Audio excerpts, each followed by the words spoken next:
देखो, आज हम लोग बात करेंगे रेस्पिरेटरी वॉल्यूम एंड कैपेसिटीज की। देखा जाए तो हमारे रेस्पिरेटरी वॉल्यूम्स होते हैं, 4 टाइप के होते हैं। Tidal volume, inspiratory reserve volume, expiratory reserve volume and residual volume.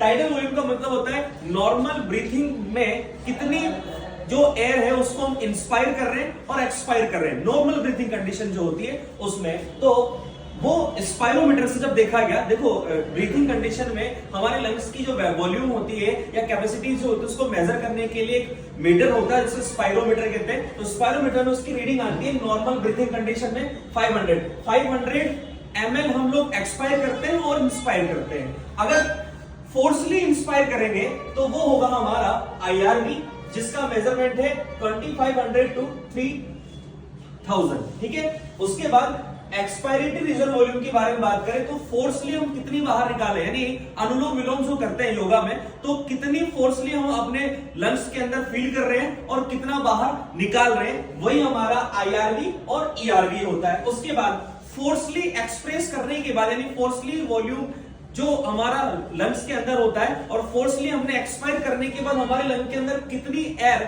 Remain condition में है, वो हमारा होता है रेसिडुअल वॉल्यूम, जिसकी वैल्यू होती है 1100 to 1200।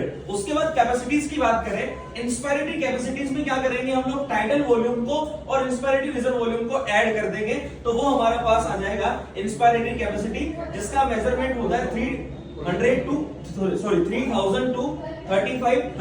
उसके बाद एक्सपायरेटरी कैपेसिटीज की बात करें तो नॉर्मल एक्सपायरेशन और फोर्सली एक्सपायरेशन का एयर जो होगा वो हमारा EC होगा। इसी तरह से फंक्शनल रेसिडुअल कैपेसिटीज की बात करें तो RV में हम लोगों ने क्या किया था, फोर्सली एक्सपायरेशन के बाद जो लंग में एयर बची थी वो तो हमारा RV होता है, और नॉर्मल एक्सपायरेशन के बाद लंग के अंदर जितनी एयर बचती है वो हमारा फंक्शनल रेसिडुअल कैपेसिटी होती है, जिसकी वैल्यू होती है 2100 to 2300 ml। वाइटल कैपेसिटी की बात करें तो वाइटल कैपेसिटी में नॉर्मल इंस्पायरेशन और फोर्सली इंस्पायरेशन, उसी के साथ नॉर्मल एक्सपायरेशन और फोर्सली एक्सपायरेशन का एयर जो होगा, सम जो होगा, वो हमारा वाइटल कैपेसिटी होगा, जिसकी वैल्यू होगी हमारे पास 4000 to 4600। Sorry 4000 to 4600। उसके बाद टोटल लंग कैपेसिटी में हम चारों को ही ऐड कर देंगे, जो हमारा आएगा 5100 to 5800, यानी अप्रोक्सीमेटली 6 लीटर एयर जो होती है हमारी लंग की